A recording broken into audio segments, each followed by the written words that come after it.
Distribuição Mundial Filmes. Descobrindo Jesus, Volume 4, Episódio 10, A Morte de Jesus.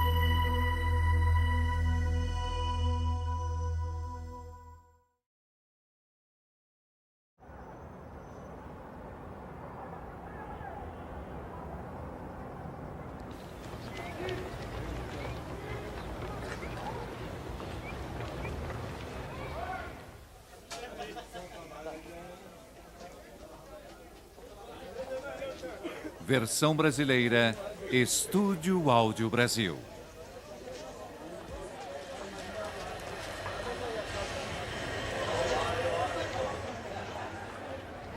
Esta é parte da velha cidade de Jerusalém.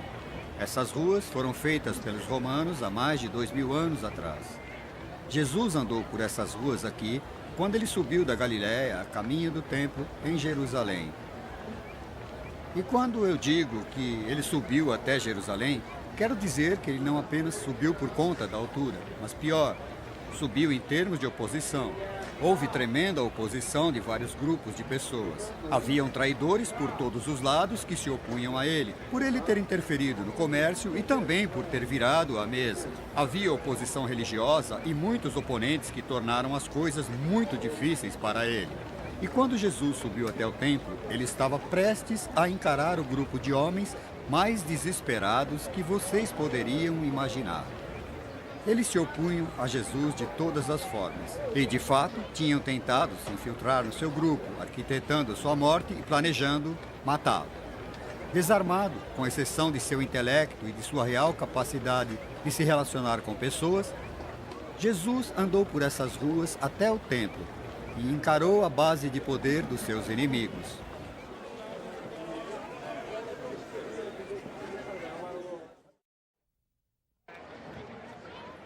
Jesus foi até Jerusalém na época da Páscoa, a celebração dos judeus de libertação dos filhos de Israel no Egito.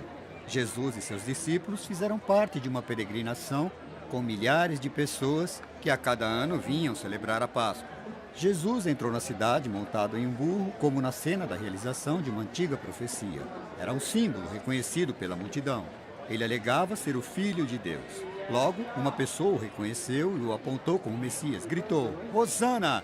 Deus abençoe a vinda do Rei!" Em poucos dias, a mesma multidão clamaria pela crucificação de Jesus. Na manhã seguinte, à sua entrada triunfal, Jesus foi ao templo e olhou ao redor com raiva. Viu as cabines bancárias e a taxa de câmbio, que era muito alta. Havia corrupção e profanação. Ao ver isso, Jesus foi até aqueles que estavam comprando e vendendo e lhes disse: "Está escrito nos pergaminhos que a minha casa deve ser casa de oração, mas vocês a transformaram em um local de ladrões." O chefe dos padres e os advogados começaram a procurar maneiras de condenar Jesus à morte. Mas para Jesus não havia volta, ele havia desafiado o sistema corrupto. Quando voltou ao templo no dia seguinte, eles estavam lhe aguardando. A burocracia o encheu de perguntas, cada um tentando encontrar o momento onde ele se comprometeria e se tornaria passível de prisão.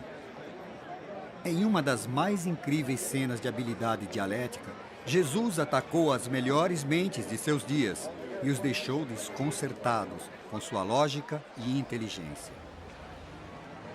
Na quarta de manhã, as preparações para o Festival da Páscoa precisavam ser feitas e a cidade estava mais ocupada do que nunca. Na noite da Páscoa, Jesus também compartilhou o Kiddush, ou refeição de Páscoa, com os discípulos em uma sala no andar de cima.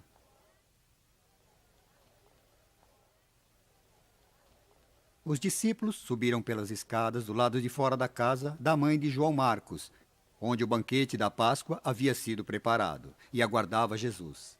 Ao se reunirem aqui, eles fizeram aquilo que era típico de todos os lares judeus da época. Primeiro, a casa deveria ter sido varrida cuidadosamente para garantir que tudo estava limpo. Depois, os restos de fermento e pão teriam que ser retirados da casa. Depois, discos de pão do tipo metza eram assados para que se lembrassem da correria com que eles saíram do Egito. E, em seguida, a preparação para a Páscoa continuava. Em uma bandeja grande, eles colocavam um grande número de tigelas. Uma delas continha água salgada, para lembrar-lhes da travessia do Mar Vermelho. Em uma outra, uma pasta de nozes, e aquilo os lembraria dos tempos em que eles tinham que fazer tijolos, como escravos sem a palha. E depois, algumas ervas amargas, como a chicória, por exemplo, para que sempre lembrassem das amarguras e da escravidão e servidão no Egito. Essa era a preparação para a Páscoa. Haviam 4 copos de vinho, ou possivelmente taças de vinho, e elas lembravam o povo das 4 promessas de Deus, que ele os redimiria da escravidão, que ele os levaria a uma nova terra e que iria torná-los um povo, e que retiraria seus fardos, e que os libertaria e os redimiria de todos os seus pecados. Na refeição da Páscoa, após toda a preparação, Jesus fez algo completamente diferente. Após terem comido o quiduche da Páscoa, ele então tomou o pão, levantou-o e disse a eles: "Este é o meu corpo, para vocês eu o entrego." E eles comeram dele. Depois ele tomou uma taça de vinho e disse: "Essa taça é a nova promessa no meu sangue. Todas as vezes que comerem e tomarem dela, façam-no em minha memória." Ao dizer que ele estava oferecendo o seu corpo e o seu sangue, ele estava declarando que ele era mesmo o Cordeiro de Deus que tiraria os pecados do mundo. Todos os discípulos se reuniram na ceia da Páscoa. Eles vieram e sentaram ao redor da mesa com Jesus ao centro. Judas, aquele conhecido não como Iscariotes, diferente do outro Judas. Depois tinha Tiago, o filho de Alfeus, e Mateus, e eles eram provavelmente irmãos. Depois Simão, o zelota, o homem que prometera cravar uma faca nas costas de qualquer colaborador do governo romano, e ele estaria sentado ao lado de Mateus, que coletava impostos para Roma. Em seguida, Filipe, que estava sempre fazendo perguntas, e Judas, aquele que o traiu. Deste lado tinha Tomé, que sempre duvidava de tudo, e Tiago, o filho de Zebedeu, irmão de João, e depois Natanael, Bartolomeu, e André, que estava sempre apresentando pessoas a Jesus, e Simão Pedro, o grande pescador, e o maior amigo de Jesus, João, que o amava. Enquanto todos comiam, Judas se inclinou e disse algo a Jesus. Jesus ordenou que ele fosse e o fizesse agora, e Judas saiu e o traiu. Por que Judas deve ter traído Jesus ainda é um enigma. Psiquiatras tentam descobrir por séculos. Alguns disseram que ele era apenas um traidor. Outros disseram que ele era apenas um vilão. Disseram ainda que ele era um homem diabólico. Mas Jesus o atraiu e Judas o traiu por 30 peças de prata, o preço de um escravo. E depois o traiu com um beijo. Cheio de remorso, Judas depois saiu e se enforcou. E nas palavras mais emocionantes dos escritos dizia simplesmente: Judas saiu. E era noite. Por que ele o fez? Será que ele adorava dinheiro e queria ter o valor de um escravo? Embora pudesse ter muito mais dinheiro se traísse Jesus. Será que ele tinha inveja por ser o único vindo da Judéia em um grupo de galileus e ele nunca se sentiu aceito? Ou será que ele estava tentando forçar a mão para que Jesus se revelasse como o rei, o Messias? Jamais saberemos muito provavelmente. Como todos nós, ele deve ter tido uma mistura de motivos. E foi então que Jesus fez seu último ato na terra. Ele pegou um vaso de água e uma toalha. Ele havia notado que nenhum de seus discípulos havia lavado os pés ao chegar da rua, que estava suja e mal cheirosa. E tomando o papel de servidor, ele se encheu de humildade e lavou seus pés. Pedro disse: Mestre, o Senhor jamais lavará meus pés. E Jesus disse: Pedro, você precisa me deixar lavar todos vocês. E Pedro permitiu. E depois Jesus disse: Vocês me chamam de mestre, é isso que sou. Mas eu me tornei seu servidor, para que vocês se tornem também servidores de outras pessoas. Eles cantaram um hino e foram até um jardim chamado Getsêmani.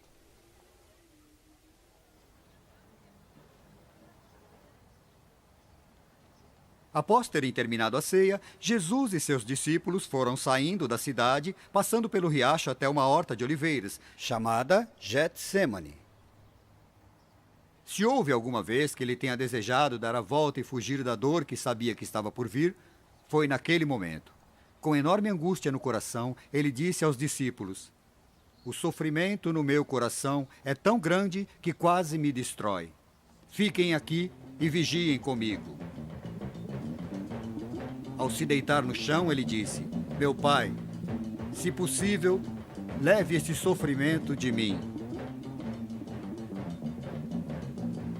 O fardo de ser o Cordeiro de Deus, destinado a tirar os pecados do mundo, lhe caía com força.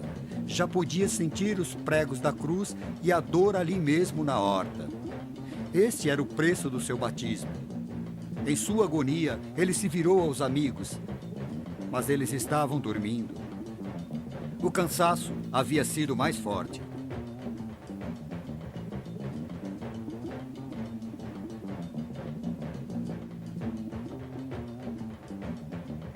De repente, a lealdade de seus amigos foi aplacada pela traição de Judas. O grupo de soldados e a polícia do templo foram enviados pelos políticos e padres. Judas havia traído seu mestre com um beijo. E eles o levaram embora.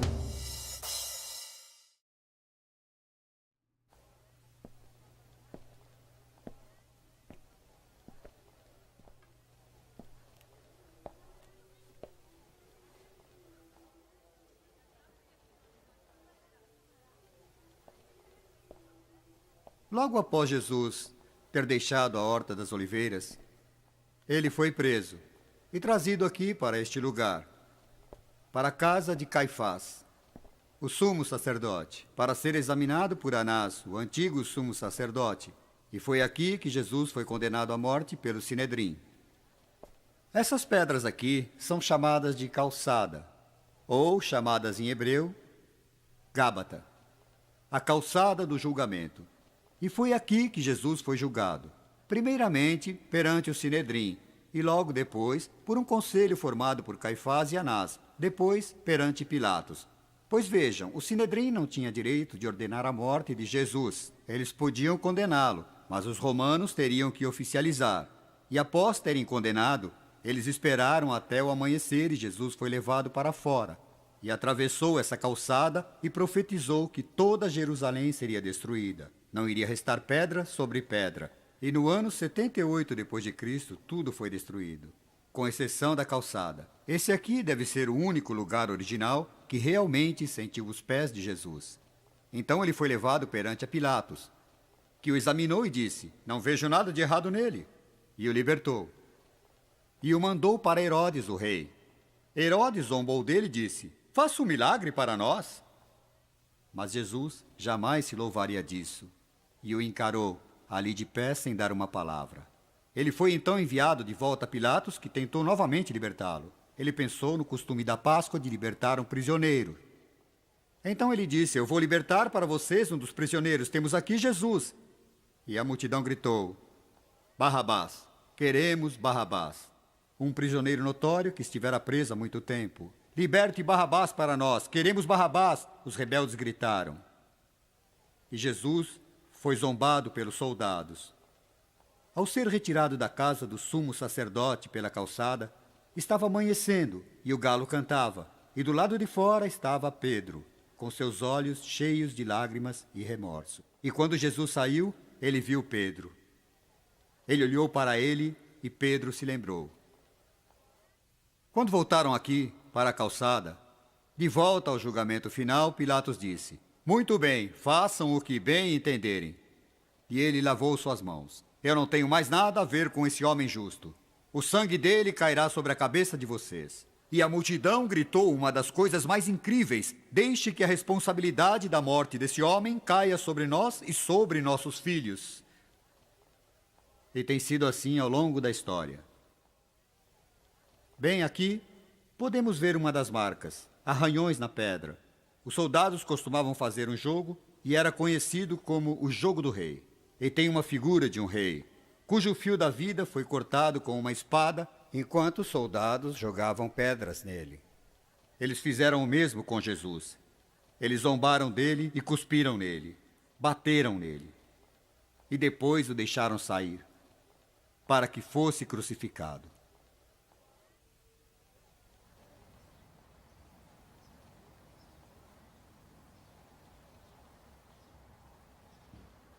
Do lado de fora de Jerusalém, existe uma montanha chamada de Gólgota. Ela tem a forma de uma caveira. Aqui Jesus foi crucificado na manhã da primeira sexta-feira da Paixão.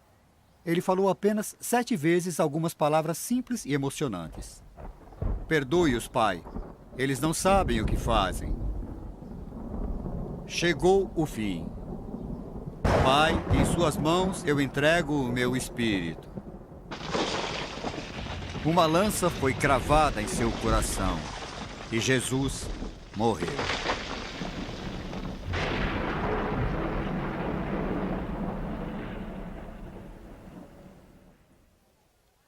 O corpo de Jesus foi retirado da cruz e enrolado em um manto de linho, cobrindo-o até a cabeça.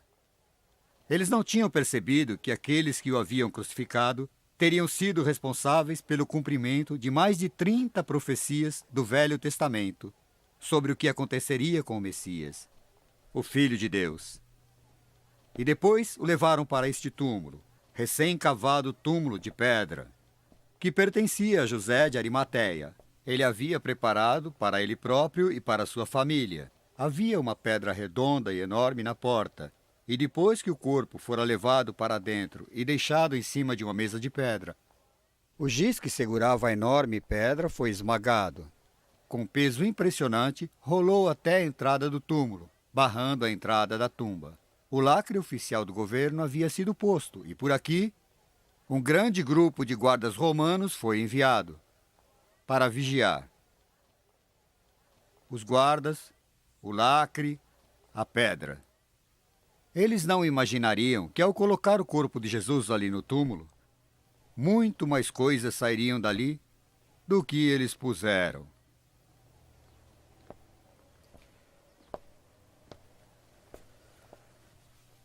Mas qual é o significado da morte de Jesus Cristo? Que significado está ali, ao colocarem seu corpo no túmulo após a crucificação e a sua morte na cruz? A Bíblia utiliza vários termos. Diz, por exemplo, que ele morreu em nosso lugar. Foi um substituto que morreu por nós. Diz ainda que houve uma satisfação legal. Deveria haver um derramamento de sangue para a remissão dos nossos pecados, e que ele morreu para que nossa culpa possa ser perdoada, e para satisfazer as exigências do Deus justo e poderoso.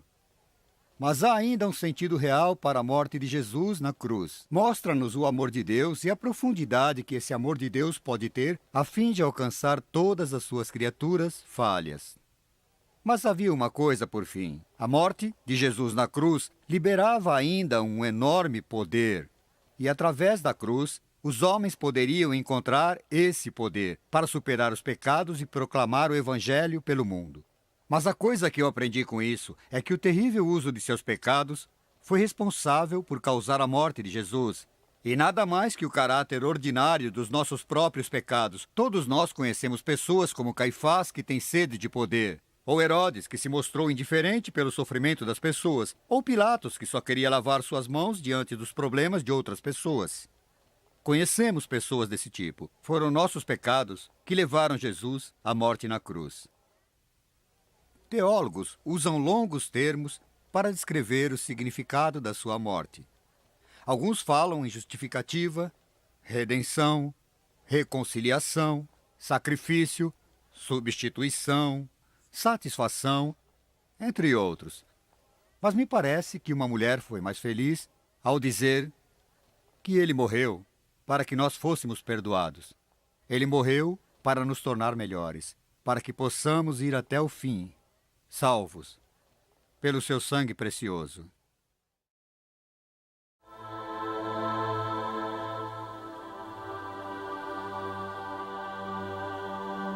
Descobrindo Jesus, volume 4, episódio 11. a ressurreição de Jesus.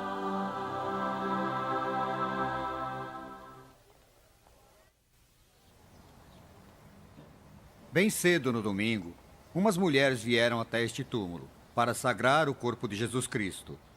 Seu corpo não estava mais aqui. Elas ficaram confusas.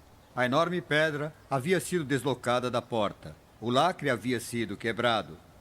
E alguém disse a elas: "Por que procuram a vida entre os mortos? Ele não está aqui. Ele ressuscitou."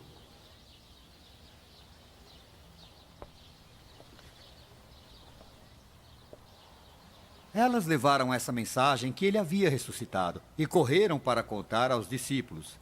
Os discípulos receberam a mensagem, ele ressuscitou, e correram pelo mundo. E, consequentemente, todos os domingos seguintes, as pessoas se lembram que ele não está mais no túmulo, mas ressuscitado dos mortos. A humanidade sempre tentou superar a morte. Toda religião tem suas esperanças, mas a morte é a luta final inevitável para todos nós. Seremos vencidos e abatidos. Mas foi de um túmulo, feito em uma rocha, que Jesus Cristo ressuscitou dos mortos. E o importante não é o fato dele ter ressuscitado, mas sim que ressuscitou dos mortos. Nós também poderemos viver. Existe um antigo provérbio judeu que diz: todo mundo tem dois lares, o lugar onde mora e Jerusalém. E todos os domingos ao redor do mundo, milhões de cristãos pensam em Jerusalém e no lugar onde Jesus Cristo ressuscitou.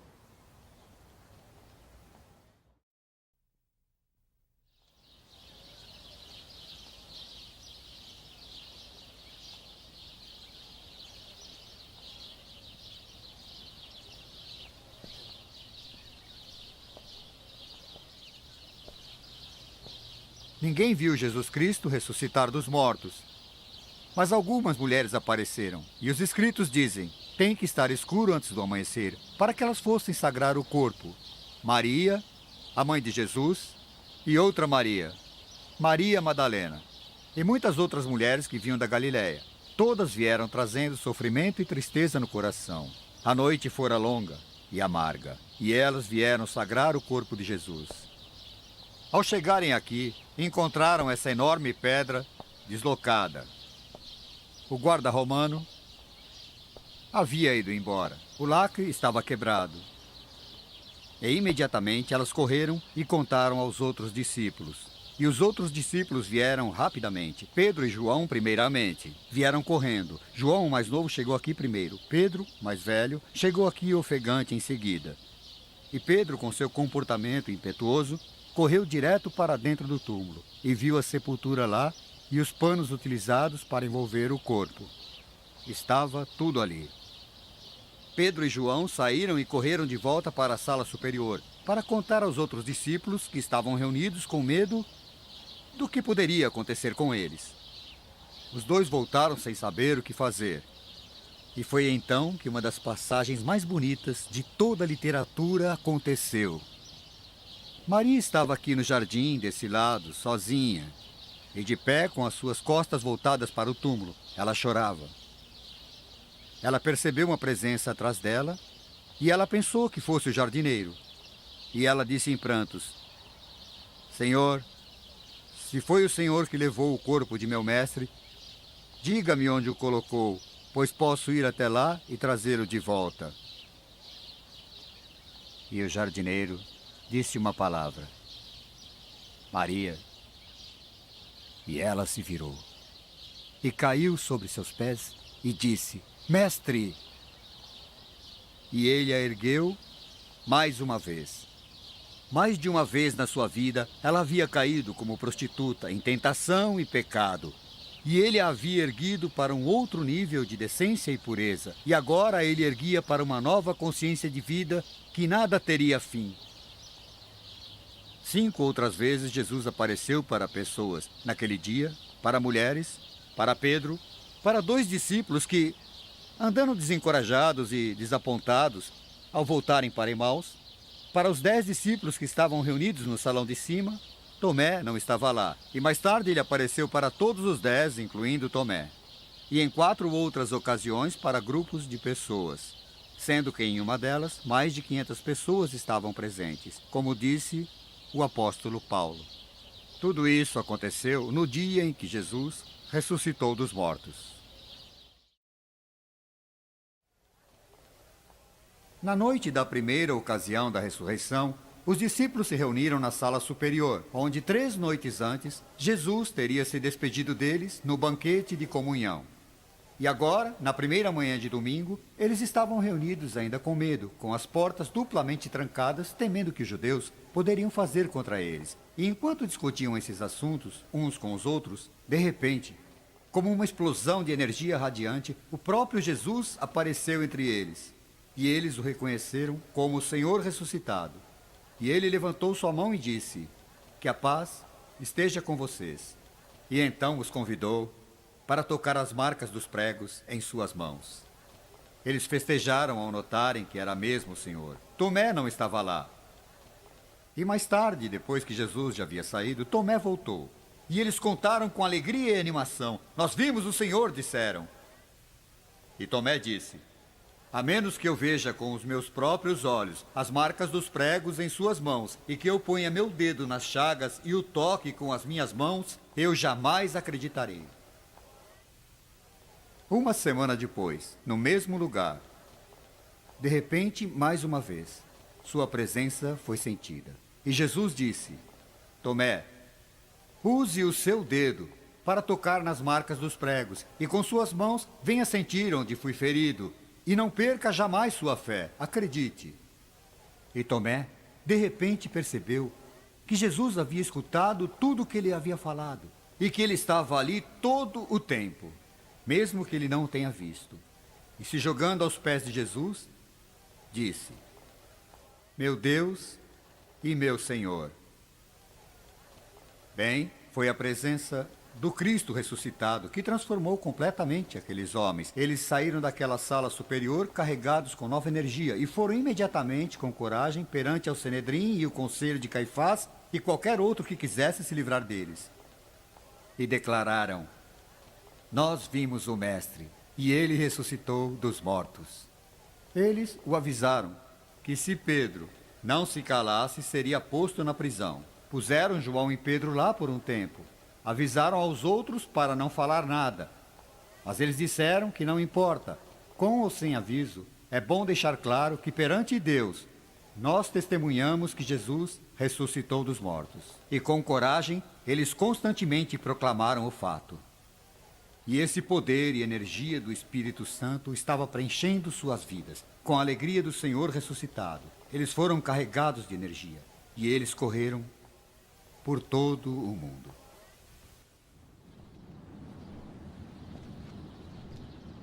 E imediatamente após Jesus ter aparecido para os discípulos no jardim, algo bastante interessante aconteceu para 2 seguidores de Jesus, bastante desencorajados e desapontados. Eles estavam andando a caminho de casa, devagar, contra o vento frio do oeste, em direção ao pôr do sol até sua casa em Eméus. São aproximadamente 11 quilômetros pela estrada de Jafa, saindo de Jerusalém. Era um local de acampamento romano, longe o bastante, mas perto em caso de necessidade.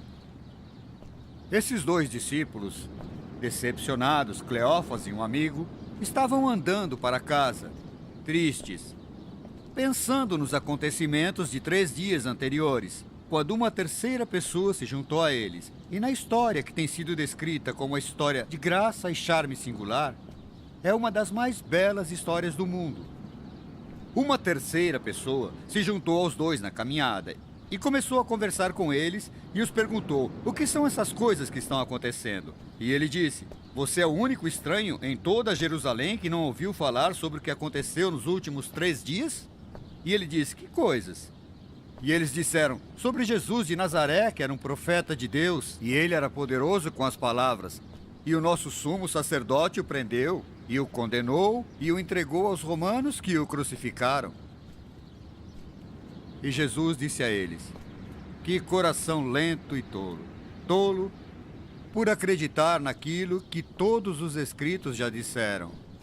Não seria necessário que o Messias sofresse e padecesse as dores E com todos os escritos, ele começou a explicar coisas relacionadas a ele mesmo. E então o sol já estava se pondo. E ao chegarem ao vilarejo de Eméus, ele iria prosseguir. Mas eles o detiveram e o convidaram para uma refeição. Ao se sentarem, Jesus pegou o pão e o partiu. E talvez tenha sido a maneira como suas mangas se moveram, ou a maneira como segurou o pão, ou talvez tenha visto as marcas das chagas na sua mão. Eu não sei, mas eles perceberam que estavam diante do Senhor ressuscitado. E ele foi embora. E eles se entreolharam e disseram: era o Senhor? Pensei que meu coração ia explodir dentro de mim quando ele abriu os escritos enquanto andávamos pela estrada. E depois eles saíram de casa e correram de volta para Jerusalém, aparecendo na sala superior e contando a Pedro e a João que eles tinham visto o Senhor. Mas Pedro dizia: nós vimos o Senhor, ele ressuscitou dos mortos, apareceu para nós. E depois que Pedro terminou de contar sua história, eles tiveram a chance de contar como é que ao mesmo tempo ele havia aparecido para eles. E essa foi a mensagem do Cristo ressuscitado para os primeiros discípulos. E em milhares de vilarejos desde então, em milhares de domingos, onde quer que o pão tenha sido repartido em memória de Jesus, eles sentiram em seu coração um estranho calor, como se reconhecessem a presença do Cristo ressuscitado.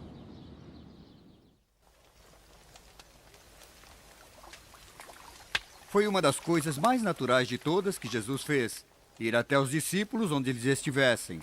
E depois da ressurreição, Pedro disse aos outros discípulos da forma mais comum: eu vou pescar. E saiu para pescar, aqui no mar da Galileia, onde Jesus o chamou pela primeira vez. E eles saíram para uma pescaria a noite toda, e não pegaram nada. E os escritos nos contam que, de repente, quando o sol estava começando a nascer nas águas calmas do lago, numa distância aproximadamente de 100 metros, alguém na margem gritava: amigos, conseguiram alguma coisa? E alguém respondeu: nadinha. E a voz disse: joguem a rede do outro lado. E eles o fizeram pelo lado direito do barco, e puxaram a rede. E João, olhando para cima, olhou para as margens e disse: é o Senhor! E Pedro imediatamente se jogou nas águas, pois eles estavam apenas a 100 metros de distância. E Pedro nadou em direção a Jesus, e ao chegar à margem, ele viu uma pequena fogueira acesa. Na margem do rio, havia alguns peixes. O fato ficou conhecido como os peixes de Pedro. Assim ficou conhecida a história. Bem, ali estavam os peixes expostos sobre o carvão. E havia algumas bisnagas de pão. E ele gritou para os outros: camaradas, venham tomar café. E ao chegarem para tomar o café da manhã, eles viram que o peixe estava sobre o carvão. Não sei se foi pela maneira que ele segurou o pão, mas de repente eles perceberam que estavam diante de Cristo. Sabe, a grande verdade que ficou sobre tudo isso foi apenas que, quando Jesus aparecia para eles em uma estrada de pedras empoeirada em Eméus, quando veio passando pelas travas das portas trancadas por temerem os judeus, ou então, quando ele apareceu no jardim, e agora ele apareceria seja lá onde eles estivessem trabalhando. E a verdade da ressurreição, de repente, ficou clara para eles. Onde quer que estivessem, ele estaria presente. E Jesus perguntou durante o café da manhã: vocês me amam? Então vão pelo mundo e contem a outras pessoas e cuidem delas. E foi aí que ele lhes deu uma nova tarefa. Onde quer que fossem, noite após noite, independentemente de onde quisessem ir, em todo lugar, ele estaria com eles.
Hoje, na cidade de Belém, árabes e judeus trabalham juntos em paz, explorando as possibilidades comerciais de cristãos que visitam Belém.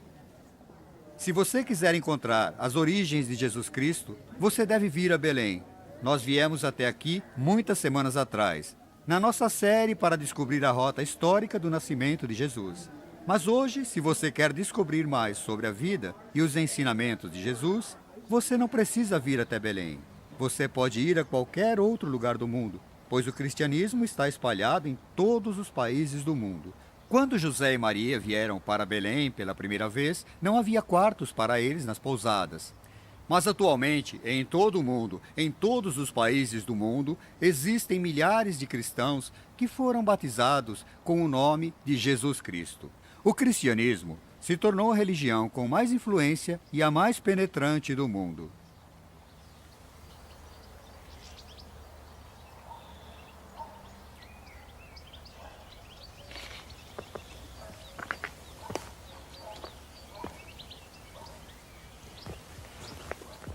Após a ressurreição, Jesus apareceu para seus discípulos e os perguntou se poderiam se encontrar no topo de uma certa montanha. E eles foram para tal montanha, e foi ali que ele disse: toda a autoridade foi dada a mim por Deus, e todo o poder é meu. Quero que vocês andem pelo mundo e preguem o Evangelho, e tornem as pessoas em todos os lugares meus discípulos. Quero que vocês os ensinem tudo o que passei para vocês, e quero que os batizem em nome do Pai, do Filho e do Espírito Santo. E onde quer que vocês estejam, eu estarei sempre com vocês. E esta foi a última frase que fez com que o cristianismo se diferenciasse de todas as outras religiões do mundo, e que se tornasse um empurrão missionário, evangélico e também evangelista. Em todos os lugares do mundo, cristãos se voltaram a Jesus e aos seus ensinamentos. Eles levaram educação, saneamento, boa saúde e todas as lições do mundo ocidental para todos os países do mundo. O século XIX pode ser chamado de o grande século das missões. E atualmente existem 70 mil missionários trabalhando em outros países do mundo, levando tudo aquilo que pode gerar mais benefícios para mais pessoas. E foram eles que traduziram a Bíblia para pelo menos umas 1.800 línguas, fazendo com que seja a publicação mais traduzida na história mundial. E foi dessa forma que os discípulos se espalharam pelo mundo e procuraram obedecer fielmente à ordem final de Jesus Cristo. Eles tinham autoridade, e só o que lhes faltava era o poder. E Jesus lhes prometeu que eles receberiam o poder.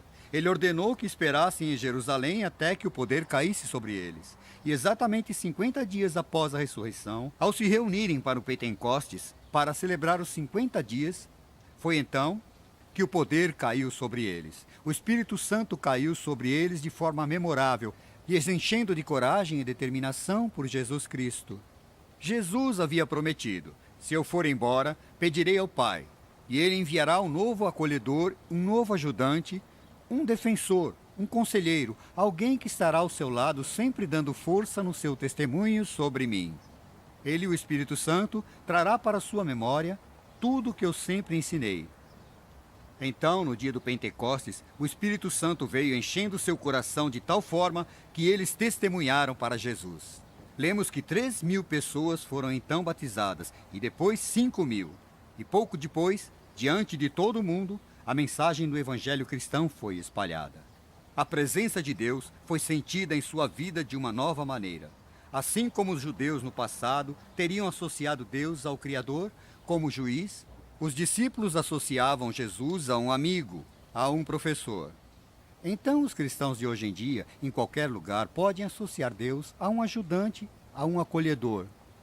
O Espírito Santo faz o trabalho para os cristãos do nosso testemunho, e nós o tornamos o nosso testemunho de fé em Jesus. Mas Jesus disse que o Espírito Santo condenaria todo o mundo de pecados.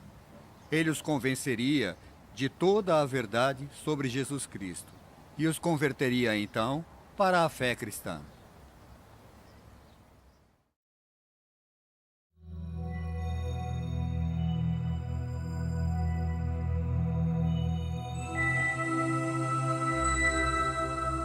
Descobrindo Jesus, volume 4, episódio 12.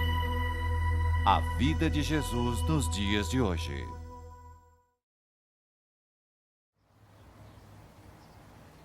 Há 2000 anos atrás, essa faixa de terra conhecida como Palestina, ocupada pelos romanos, testemunhou o nascimento de uma criança que mais tarde mudaria o mundo. Jesus Cristo nasceu em uma época em que o povo judeu sofria sob o domínio e pressão romana. Eles buscavam um Salvador, algum enviado de Deus que viesse e os tornasse livres, mas nunca imaginariam que Deus viria sob a forma de um bebê humano e que passaria 3 curtos anos espalhando a sua mensagem de amor antes de ser condenado à morte em uma cruz. Mas foi isso que aconteceu, e nesse episódio final de nossa série, observaremos Jesus de antigamente e de agora, e como vocês podem começar a sua própria peregrinação para descobrir Jesus.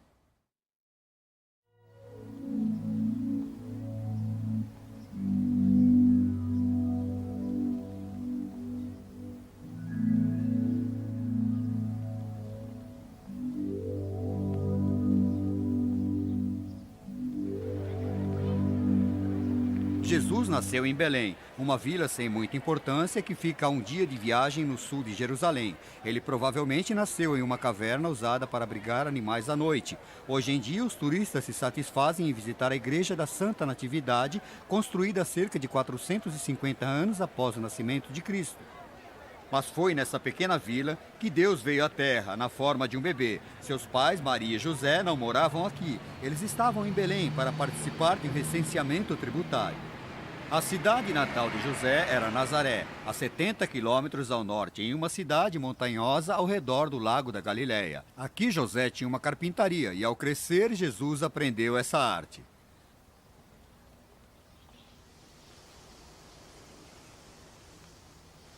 Ao completar 30 anos, Jesus decidiu dar início à sua campanha de 3 anos ao viajar até o Rio Jordão, onde encontrou João Batista vindo do deserto onde pregava e chamava as pessoas para o arrependimento. A mensagem de João Batista era muito simples: se arrependa do seu pecado e seja batizado. Mas o povo judeu tinha planos para aqueles que ainda não eram judeus se tornassem judeus, se arrependessem e se batizassem. Mas João dizia ao povo judeu, eles haviam se distanciado tanto de Deus que eles também deveriam se arrepender e ser batizados. Mas é claro que os judeus ortodoxos, com o peito estufado e cheios de orgulho, disseram: mas nós somos os filhos de Abraão. E João, pegando uma das várias pedrinhas que havia por ali, disse: filhos de Abraão? Deus pode fazer um filho de Abraão de uma pedra. O que vocês precisam fazer é arrepender-se e serem batizados. Já está tudo planejado, ele os advertiu de tudo que ainda estava por vir. Então João rezou e Jesus chegou para ser batizado. Após seu batismo, Jesus passou 40 dias e 40 noites no deserto, sendo tentado por Satanás. Ele foi tentado a obter sucesso para trazer o reino de Deus para a terra com sinais de poder e não através da compaixão e do amor. E como o diabo sugeriu que ele usasse seu poder para satisfazer a sua fome ou oferecer um show para as pessoas, para que elas pudessem acreditar nele, ele usou o poder dos escritos para rebater o diabo. Não atente seu mestre Deus, ele disse.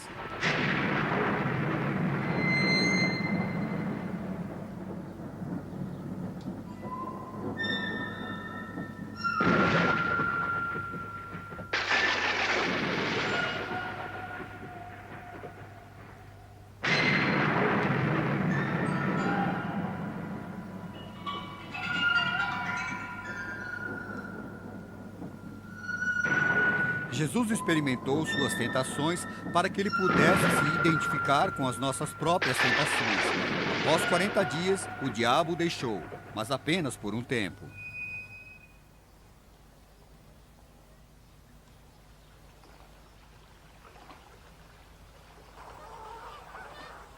Após seu batismo, Jesus viajou pelo Vale do Jordão até o Mar da Galileia, onde ele escolheu 12 homens para ser seus companheiros íntimos pelos próximos 3 anos. Todos eles eram do tipo vigoroso, que viviam do lado de fora e moravam perto da natureza. Alguns deles eram pescadores que viviam da pesca no Mar da Galileia. Uma vida muito parecida com a vida dos pescadores de hoje.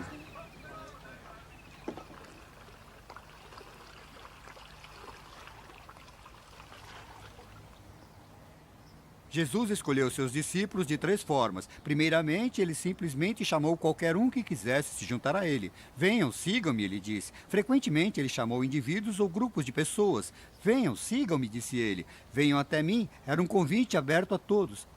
E, depois de chamá-los, ele escolheu apenas aqueles que o queriam seguir e aqueles que tinham um dom especial para ensinar. Muitos são chamados, disse ele, mas poucos são escolhidos. E diante do grande número de convidados e do pequeno grupo de escolhidos, ele então selecionou um grupo ainda menor, que seriam seus apóstolos, que iriam levar sua mensagem pelo mundo. Ele selecionou essas pessoas para levar sua mensagem, pregar, ensinar, curar, para ir pelo mundo proclamando o Evangelho.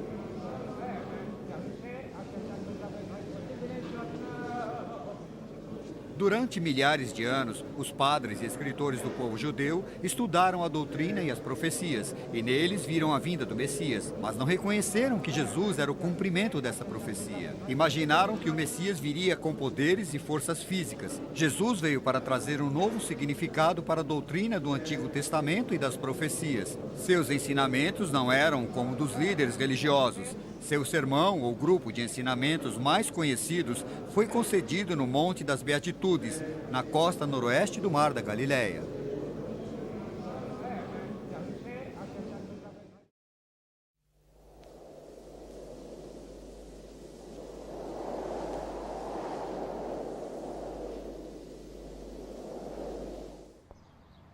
Depois de refletir durante um tempo, os ensinamentos de Jesus me parecem ser tão diferentes de qualquer pessoa, e tenho certeza que você concorda. Para começar, são informais. Não eram como de um professor na universidade que escreveu livros, apresentou palestras e escreveu longas dissertações.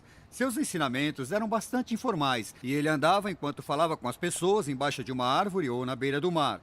Ele era um professor criativo e falava sobre a vida e sobre as coisas, e as pessoas podiam ver ao seu redor pássaros no ar, lírios no campo.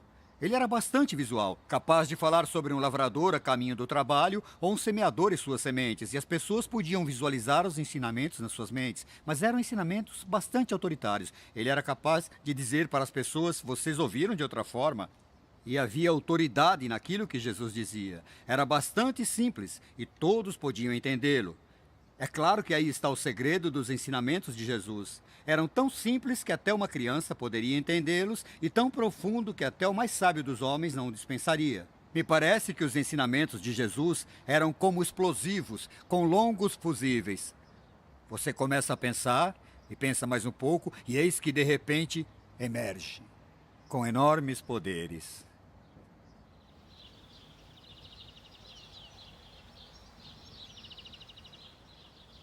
Durante os 3 anos de sua campanha, Jesus curou muitas pessoas. Algumas precisavam de cura emocional, outras curas psicológicas e ainda pessoas fisicamente doentes, como foi o caso do homem cego que Jesus curou no poço de Siloã. A cegueira foi um dos fatores de exclusão do mundo antigo e ainda é em alguns países em desenvolvimento. Um cego é rejeitado e alienado da sociedade, dessa vez não pelo que a sociedade faz para ele, mas pelo fato dele mesmo ser incapaz de trabalhar para seu sustento e obter um lugar na sociedade. E havia muitos cegos no tempo de Jesus. Enquanto caminhavam, Jesus avistou um homem cego e seu coração se encheu de compaixão. Um discípulo disse: Mestre, o que causou a cegueira nesse homem? Foi um pecado de seus pais ou algo que ele mesmo fez? E Jesus se recusou a falar com aquele homem como se ele fosse um mero caso.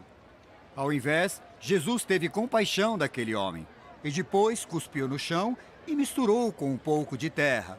Os judeus acreditavam que a saliva continha poderes de cura, e com isso ele pôs nos olhos do homem e disse: Agora vá lavar no poço de Siloã. E o homem foi e lavou, bem aqui, no poço de Siloã, e pôde enxergar.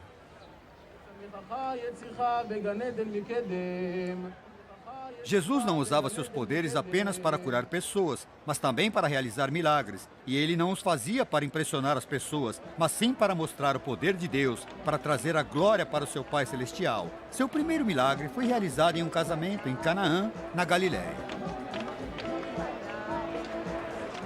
Como vocês podem ver, a refeição está quase no fim na celebração desse kibutz, mas essa festa deve continuar por muito tempo com muita música e dança.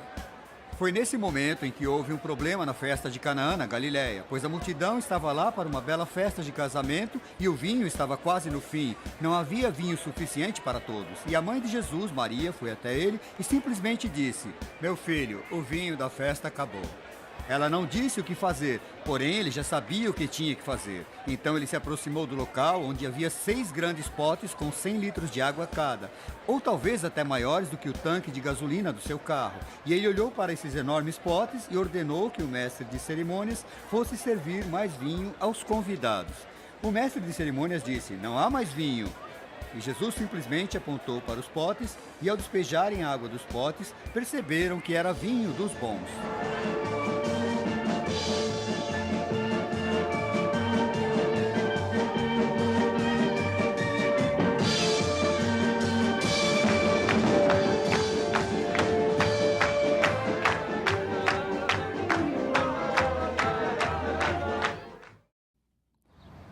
Jesus sempre atraiu muitas pessoas que queriam segui-lo. Eles viam no seu estilo simples de vida uma alternativa de vida. Atualmente, muitos acreditam que a vida simples de Jesus tem muito a oferecer, enquanto que outros não estavam preparados para pagar o preço. Uma certa vez, um jovem e rico rapaz foi até Jesus e disse: "Eu o seguirei onde quer que você vá." E Jesus disse a ele: "Antes de mais nada, venda tudo o que tem, dê aos pobres e venha me seguir." O jovem rapaz não conseguiu, pois ele tinha muitas posses. E a conclusão dessa história é que Jesus nunca pediu a ninguém mais para fazer isso. Vejam, embora fosse verdade que ele tivesse posses, era mais verdade que as posses o possuíam. Há um magnetismo sobre as coisas que se acumulam sobre nós e queremos mais e mais e mais. Nosso apetite nunca parece estar completamente satisfeito, mas Jesus nos ensinou muito mais que isso. Era importante crescer espiritualmente em nossas vidas e estar livre do magnetismo, de querer e de ganhar. É por isso que em seu incomparável Sermão da Montanha, Jesus nos deu tantos ensinamentos claros sobre como não devemos deixar que as coisas nos possuam. Pois a vida não é apenas simplesmente abundância de posses. Ao invés, ele apenas disse: "Felizes de vocês, que são pobres de espírito, pois vocês entrarão no reino dos céus. Felizes dos humildes, pois vocês terão todas as promessas de Deus. E felizes de vocês que obedecem à palavra de Deus, pois estarão completamente satisfeitos." Uma vida que será clara, sem barreiras e transparente. São essas as marcas de uma pessoa que usou bem as suas posses. As alegações feitas por Jesus sobre si mesmo fizeram com que os padres e escribas ordenassem a sua morte. Eles entenderam que suas alegações de ser o Filho de Deus eram blasfêmias e um crime cuja pena era a morte. Jesus Cristo foi diferente de qualquer outro professor que jamais viveu. De fato, se você considerar os 100 grandes professores da história, homens como Buda, Moisés, Platão, Mohammed, acrescente à lista Karl Marx e Albert Einstein, vocês vão perceber que todos eles disseram: "Não olhem para mim, olhem para meus ensinamentos, pois meus ensinamentos são mais importantes." Mas Jesus disse justamente o contrário. Ele disse: "Olhem para mim." Ele disse: "Venham até mim." Ele disse: "Sigam-me." Era essa a ênfase em segui-lo e em estar com ele que fez toda a diferença em relação a todos os outros professores. Mas é claro que isso levou algumas pessoas a quererem segui-lo sem estarem preparadas para pagar o preço. Um dia um homem foi até Jesus e disse: "Senhor, eu o seguirei onde quer que o senhor vá." E Jesus o interrompeu logo dizendo: "Olhe, as raposas têm as suas tocas, os pássaros no ar têm seus ninhos. Mas eu, que sou filho do homem, não tenho onde repousar minha cabeça." Como se ele dissesse: se quiser ser um dos meus seguidores, tem que estar preparado para pagar o preço. Bem, se quiserem resumir as alegações de Jesus, seria que ele pediu para que as pessoas olhassem para ele. Ele não escreveu um livro, ele não compôs um novo credo, ele não criou novas regras que teriam que ser aceitas. Ao invés, apenas dedicou sua própria vida, ofereceu sua amizade, e a essência do cristianismo se encontra na amizade de Jesus.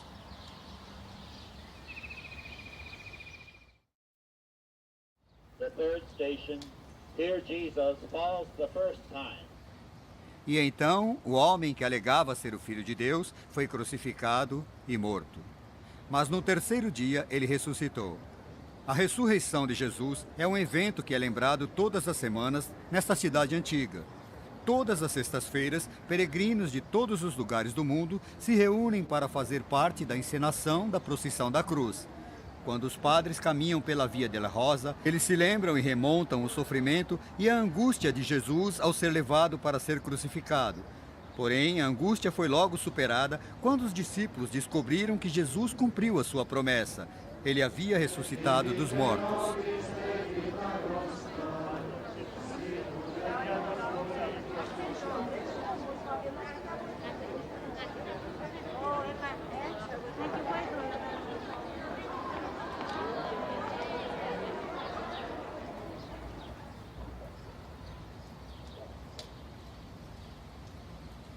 Após ter dado a última ordem aos discípulos de irem por todo o mundo espalhando suas palavras, Jesus os trouxe até aqui, para o Monte das Oliveiras. E ao olharem para a cidade que havia testemunhado a sua morte e ressurreição, Jesus prometeu que os daria o Espírito Santo. Ele lhes disse: aguardem em Jerusalém até que o Espírito Santo caia sobre vocês, e serão minhas testemunhas em Jerusalém, na Judéia, na Samaria e até nas partes mais distantes da terra. E então ele lhes deu uma bênção, e enquanto observavam, ele subiu aos céus na frente dos apóstolos. E uma voz divina disse: homens da Galileia, por que estão parados olhando para os céus? O Filho do Homem irá retornar da mesma forma. Existem outras 24 referências na Bíblia sobre o retorno de Jesus Cristo. Ele retornaria vitorioso, triunfalmente, e trazendo um novo significado para todos os cristãos que vivem na terra. O retorno de Jesus é para ser o momento de clímax de Deus, o ponto ômega de toda a história, o ponto central onde tudo se move. E isso oferece aos cristãos um propósito e um objetivo em tudo o que fazem. Ao olhar para o retorno de Jesus, vemos uma nova dimensão, um novo sentido de alegria e de esperança ao ansiarem pelo seu retorno.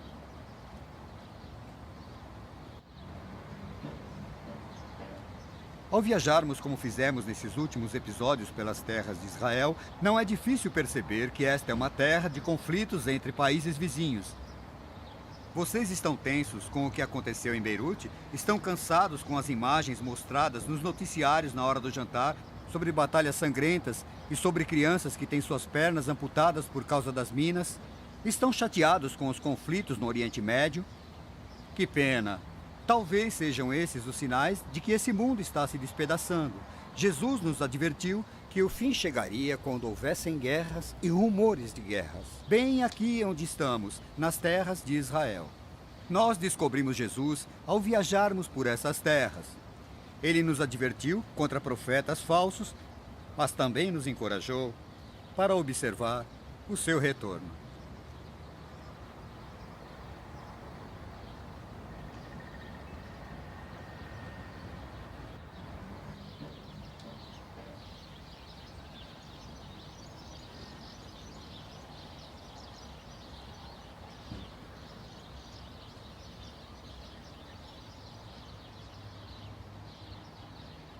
Então chegamos ao final da nossa jornada, descobrindo Jesus.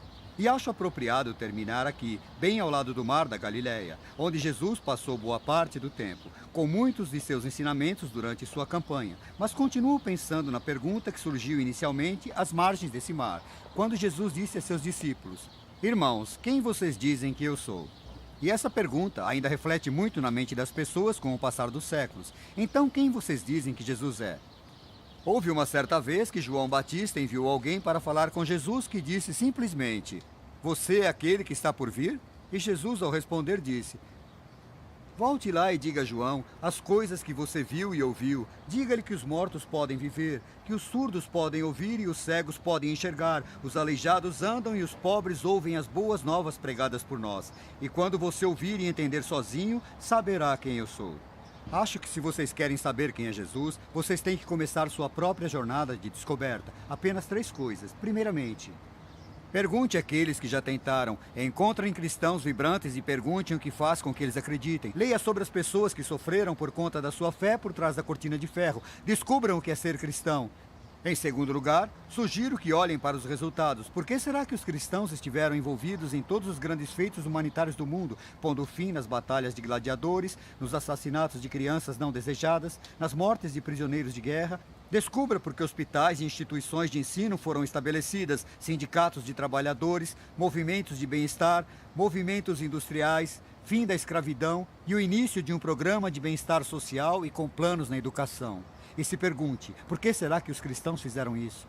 E por último, tentem vocês mesmos. É o grande teste final.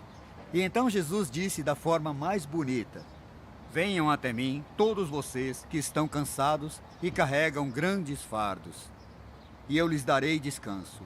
Deixe que meu domínio caia sobre vocês e aprendam comigo. E vocês encontrarão descanso para a alma. Afinal, o meu jugo é suave e o meu fardo é leve. Aqueles que descobrem que Jesus é o Salvador, descobrem nele a verdade onde a mente pode descansar, fatos onde a fé pode florescer e amizade que jamais se acabará. Pois Jesus nos prometeu que quando você aceita a sua mão e amizade, ele jamais o deixará sozinho.